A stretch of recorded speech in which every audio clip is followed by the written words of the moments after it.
Well, welcome back. This is episode 3, and we've covered so far the special sauce that JFK had, which continues to make him larger than life, and interest in the JFK assassination grows, it seems, each and every year.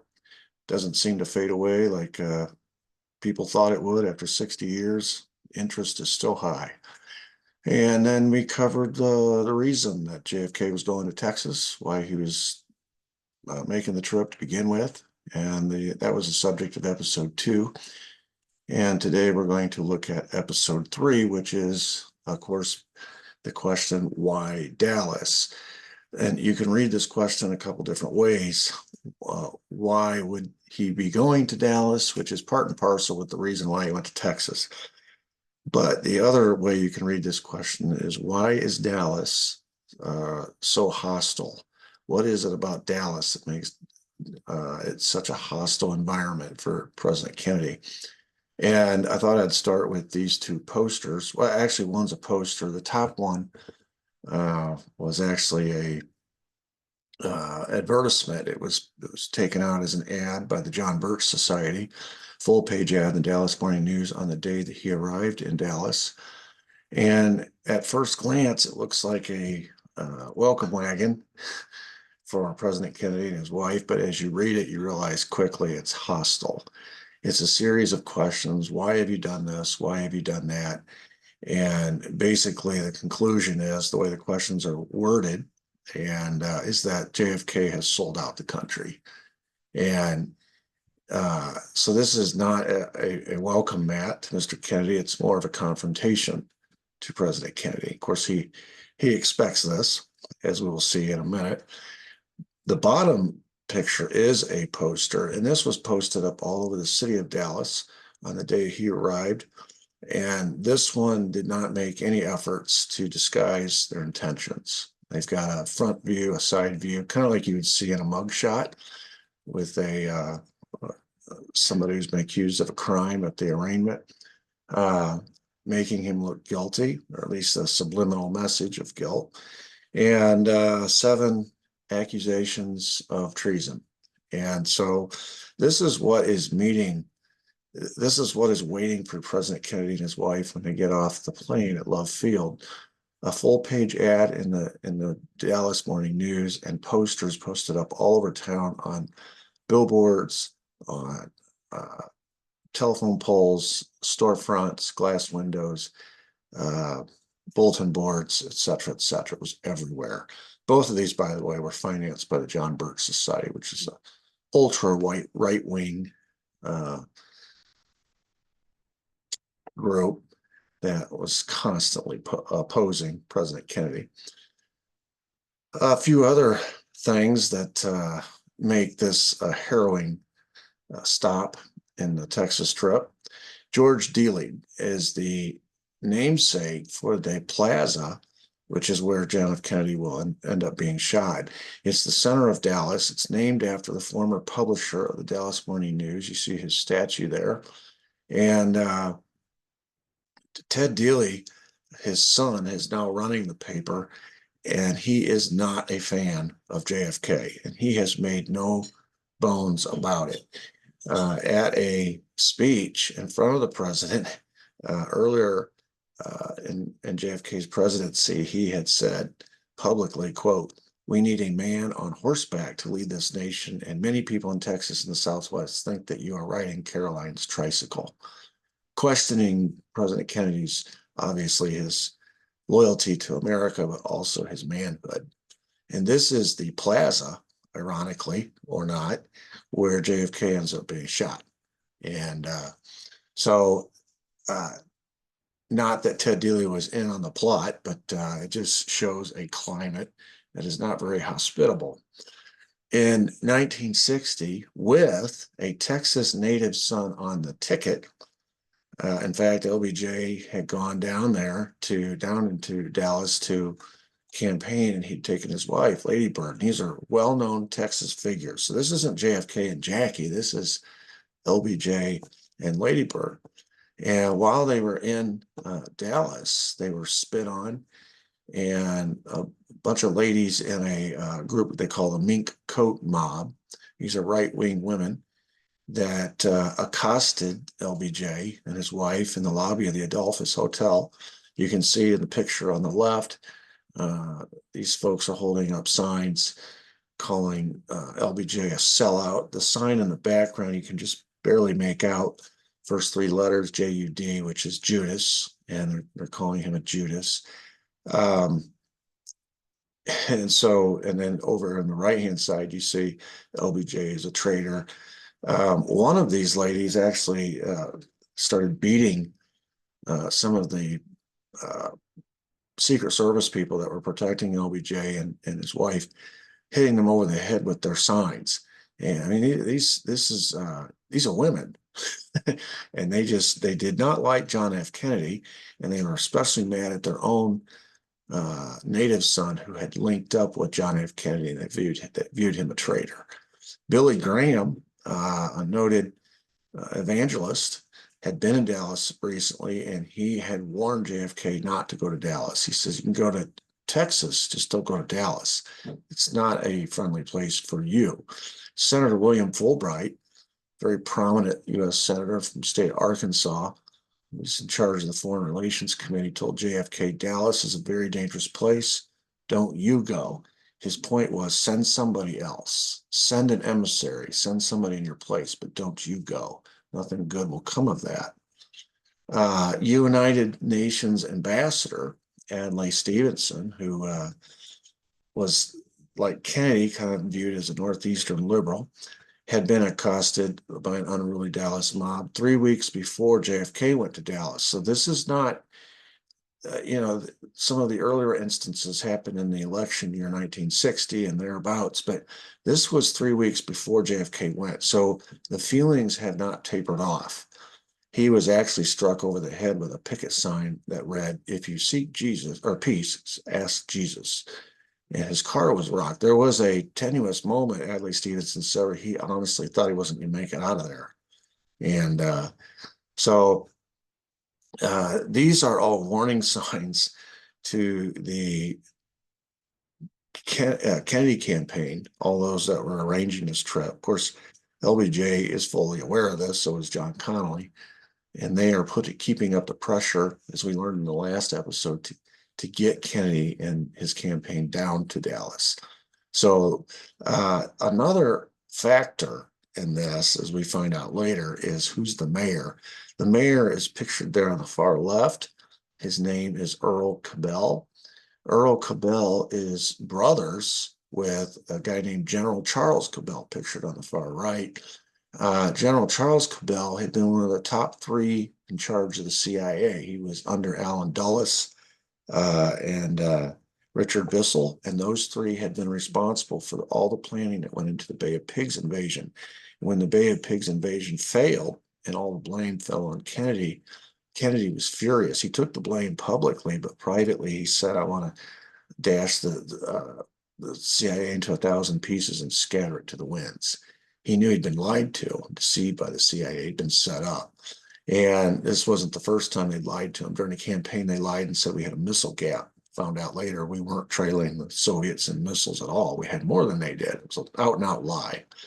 So having been lied to by the CIA twice and having been misled over the Bay of Pigs plan, and he fired the top three guys. This sent shockwaves, not just in the United States intelligence community, but across the world.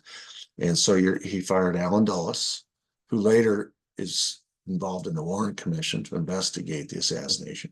He fires Richard Bissell, and he fires General Charles Cabell. His brother, Charles Cabell's brother, is the mayor of Dallas. Now, there had long been suspicion that Earl Cabell was also a CIA asset. He denied it and denied it and denied it.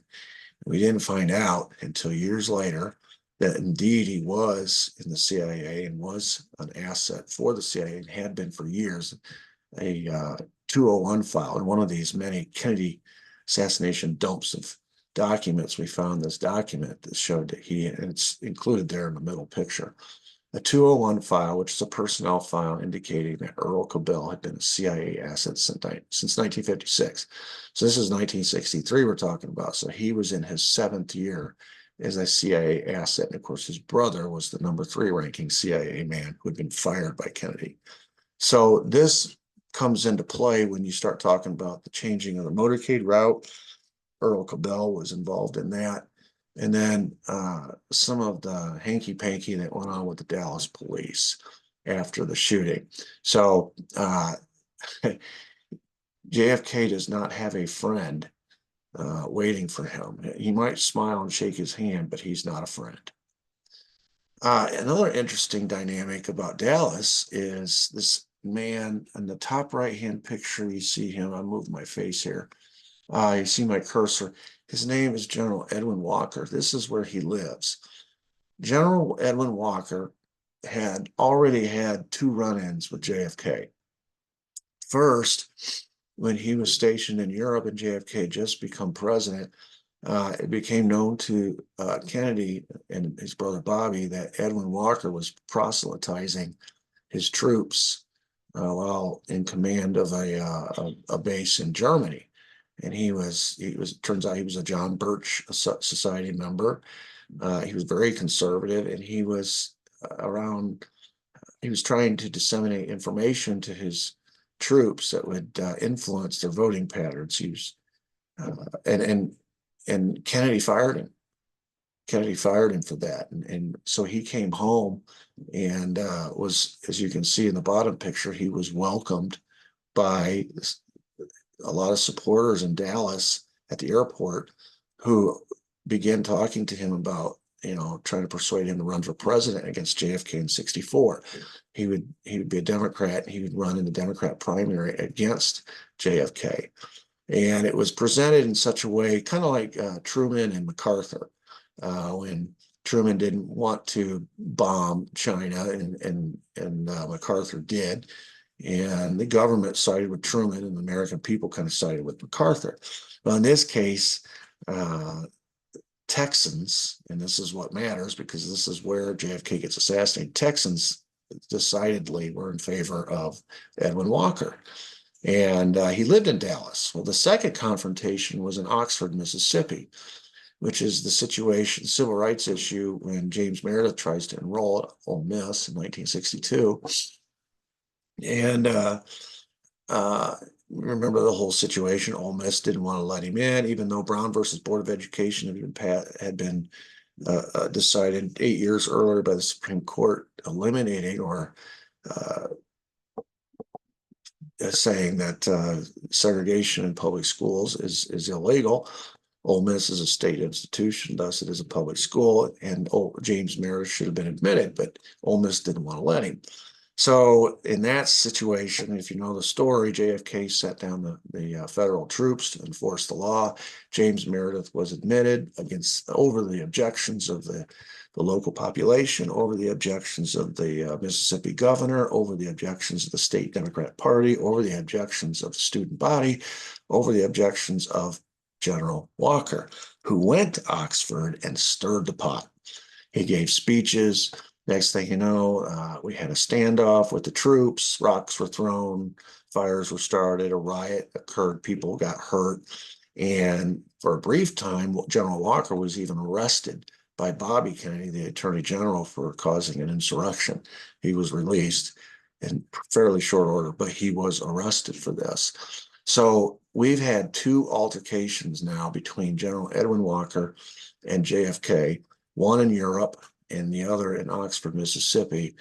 And here we are now in 63, and it's the lead up to the 64 election. And as you see, people are trying to get him to oppose JFK in the Democrat primaries for the 64 election. One of the things that he was famous for saying in one of his speeches was, quote, JFK is turning the American eagle into a dead duck. So there was no love lost there. And of course, this is another resident of Dallas, and he has quite a following. So when JFK arrives, he and Jackie come in on the plane Air Force One, and they arrive in Love Field November 22nd that morning. Actually, the day before, he was overheard saying to his wife about their trip the next day into Dallas. He says, quote, "We're heading into nut country." They had already been to Houston and San Antonio. Those were the easy parts of the trip. Dallas was going to be the hard part of the trip. Here is the poster and the full page ad again, just to give you a second look. Waiting to greet JFK and his wife Jackie when they arrive. Now, the president has a choice, I suppose, as there you don't have to motorcade through the city. You could fly in. He was there primarily to give a speech. And when we get to the Secret Service, we'll talk about the destination where that was the speech was supposed to be held, and how even that was compromised. But anyway, he's got to make it to the Trade Mart to give a speech.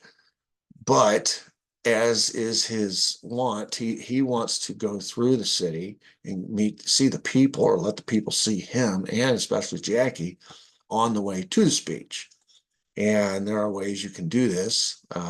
If it is a security risk, obviously you can take precautions, and the route can be a relatively straight route where you can keep speed. It doesn't have to go through the downtown where you're going to be instant amongst large crowds and probably in and amongst tall buildings, office buildings, which is a terrible security risk. You could have the 112th military installment come in and help provide security on the ground, which is normal operating procedure. You get the local Army intelligence group to come in and help. Secret Service didn't have enough manpower. You could do that. You could keep the bubble top on the limo. There are a lot of things that you can do to provide extra security in a dangerous situation like Dallas. None of that happened. None of it. The route was actually changed to become more dangerous. The bubble top was removed. The 112th Military Intelligence Group was told to stand down. The speed of the limo, which that's the primary defense that you have, is keeping up to speed to a moving target. You're not supposed to take 90-degree turns. When they rerouted the motorcade, they ended up with two 90-degree turns, ironically, in Dealey Plaza. One was a 90-degree onto Houston, and the second was a 120-degree onto Elm, which slowed the limo down. You're supposed to keep it above 20 miles an hour. It slowed it down to 11 at the second turn, and then at the first shot, it basically came to a stop. And for the next 5.6 seconds, during which all the shooting occurred, the limo and the entire motorcade was pretty much stopped, making it. And of course, the bubble top being removed, he was a sitting duck. The president was a sitting duck. Of course, nobody knows that. He doesn't know it. And so his plan is to motorcade to the city. He was, according to White House aide Kenny O'Donnell, a man of the people. And the president's not coming down to be hidden under a bushel basket. He realizes the threat. He understands the threat. So do we all. But we're going to do what we do, and we're going to trust the Secret Service to do what they do, and we'll all be fine. And so one of the best pieces of advice, or the piece of advice that Ralph Yarborough had given him, was to bring Jackie. Jackie ordinarily did not go with JFK on these trips, very rarely. Normally she stayed behind in Washington, but in this particular case, where he's going into a hostile environment, the enmity that people had towards JFK and his policies and his advisors and his officials and the government did not include Jackie. Everybody loved Jackie. And the thinking was, you bring Jackie along, and that will help soften the image, or soften the feelings that people might have, the intensity of those feelings. And everybody would be so focused on Jackie. She was so glamorous. She had that pink suit on, and you can see the reception at the airport. By the way, according to some sources that I've uncovered, the original plan was to hit JFK at the airport.